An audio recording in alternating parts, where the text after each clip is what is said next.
The Bowler unlocked at Town Hall 10, and of course Town Hall 11. At Town Hall 10 he goes up to level 2, at Town Hall 11 he unlocks level 3. Now the Bowler is mainly a war troop, and we'll get to why exactly on the replays. I have a Town Hall 10 replay and a Town Hall 11 replay, but before that we'll get into his stats and to show the mechanics behind how he actually works on offense. So you can see DPS, this is a max Bowler at level 3, is 85, hit points 380, so not a ton of damage, not a ton of hit points, certainly kind of a squishier unit. Movement speed, he's pretty slow as well, housing space is 8, he has an area splash damage like we've never seen before. Like I said, we'll get to that in just a second. He's big and he's blue. I love the artwork on the Bowler. He's pretty cool looking, and it almost seems like he naturally should have always been in the game in a way. We'll see what he looks like in an army camp.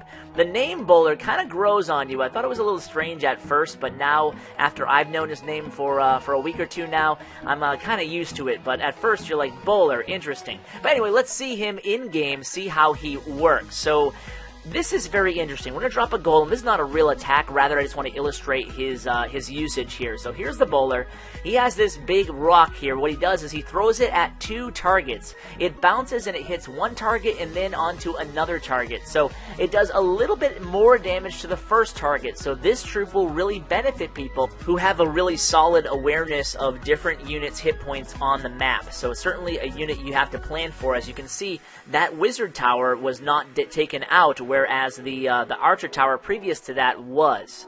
Now, the Bowler troop has a few utilities in terms of a well-planned war attack, but mainly he is a funneling unit. He will be the first unit whose main purpose is just to funnel your troops in the direction that you want them to. Why is he a funneling unit? Because he's the only unit in the game who can use those boulders to create a funnel essentially in 2 locations at once, along the perimeter of the map and in the interior of the map. It's really good against these square-type bases that are so popular in the game. It's good against other bases too, but these can absolutely be demolished using the bowlers. So I'm going to start with the Queen Walk here in the south.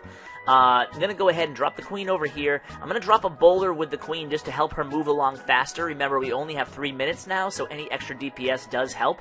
Hoping that that healer locks onto the Bowler. It does not. Let's drop one more Bowler. I want to save 4 for the main funneling purpose when I enter in the Golem as well as the Witches. So you can see this Bowler is actually staying pretty close to the Queen, which is what we want because the healers will also affect the Bowler as well.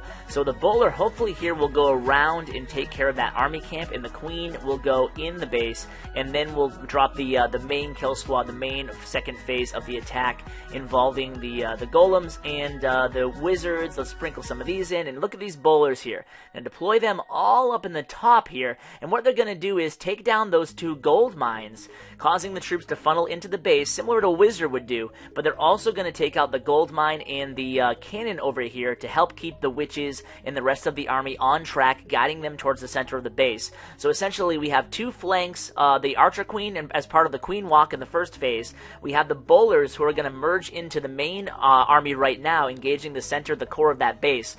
So it actually works out pretty well. Now the cool thing about the Bowlers is if they don't die when you're trying to get them to funnel properly, they actually have a great relationship with the rest of the army. You can see they join there and they do some splash damage to the rest of the core there. They join along with those wizards. Now like I said, they don't have a lot of hit points, so you do have to protect them, but if you can keep them alive, you can see there's 2 Bowlers up north. They actually do a decent amount of damage when you add up both of their strikes, and remember, those are splash damage as well. So we have our Queen still alive, we have plenty of wizards and witches in the core, we have about 3 or 4 Bowlers still alive on the map, so things are looking really, really good, and there's still a minute left on the clock, so this is going to be a pretty easy 3-star. Like I said, the Queen being alive with those healers, obviously a huge benefit to pulling off a 3-star, so we're going to go ahead and do that. So you saw how I used the Bowlers, right?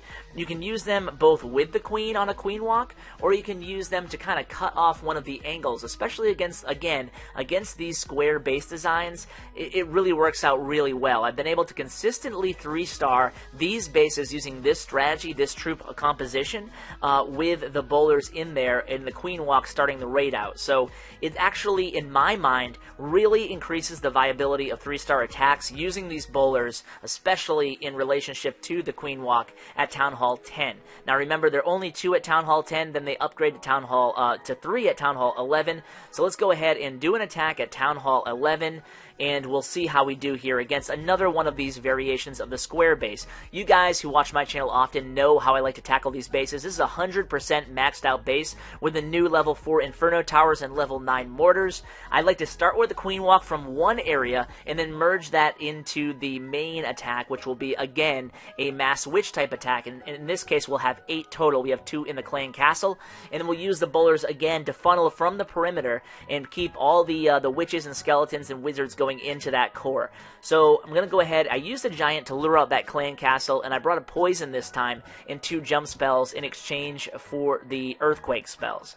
So we're just going to take our time right now, melting away those skeletons, the Clan Castle. We're going to be counting on our queen to take out the Clan Castle as well as the enemy queen here. That's why we decided to attack from this angle, and I am prepared to use 2 rage spells to keep her alive if need be. So we're going to go ahead and enter in. As soon as that mortar is down, we're going to enter in the rest of the forces here. So the queen's getting pretty low on health. I have my finger on the trigger, but it looks like she's going to take that cannon out and stay alive. Now we're going to have to go ahead and use it. We're going to use, because the Expos now do significantly more amount of damage, so you have to keep that in mind. So here comes the rest of the army. We're making sure we clump them close together, deploy that Grand Warden right on those witches, because the radius is, I believe, 1 square less than it used to be of his special abilities, so keep that in mind when deploying the Grand Warden with your troops. The Queen is still alive here. Everything's looking good. Deploying my bowlers, and the bowlers will start taking out those defenses along the edges and make sure that the witches go towards the center, towards that jump spell. So let's see how they do here. The bowlers stay alive pretty well from the perimeter like this, kind of using them to snipe their way in. The queen's doing well. She's still alive. I still have a rage spell left to use. I could have maybe held off just a little bit longer on a couple of those bowlers and used them from the perimeter as well, just to take out that mortar down there. But you can see they're still alive on that perimeter. They're kind of dying out here, but they did their job. They kept that southeast side clear. Let's see if we can pull off this 3-star using the bowlers. It might be tight on time, and that's the thing with Town Hall 11. Now that we don't have those 30 extra seconds, it's going to be tough to pull off these type of Queen Walk attacks, especially against the Eagle Artillery. You just need more time in the first phase of the attack, because you don't want to activate the Eagle Artillery until the Queen has done a lot of her walk, a lot of her work. So you can see it's going to be pretty close here on this attack. It might be 3 stars. We'll have to see. You can see, I don't know if you guys noticed, but we were actually able to record our own footage for these sneak peeks, so no more mass dragon attacks. Hope you guys appreciate that, but at the same time, might not going to be able to pull this 3-star off here. Pretty close. It looks like over 90%, but it's not going to be a 3-star, so going to have to find ways to deal with the new time restrictions at Town Hall 10 and 11. Maybe they'll change it back, who knows, but guys, hope you enjoyed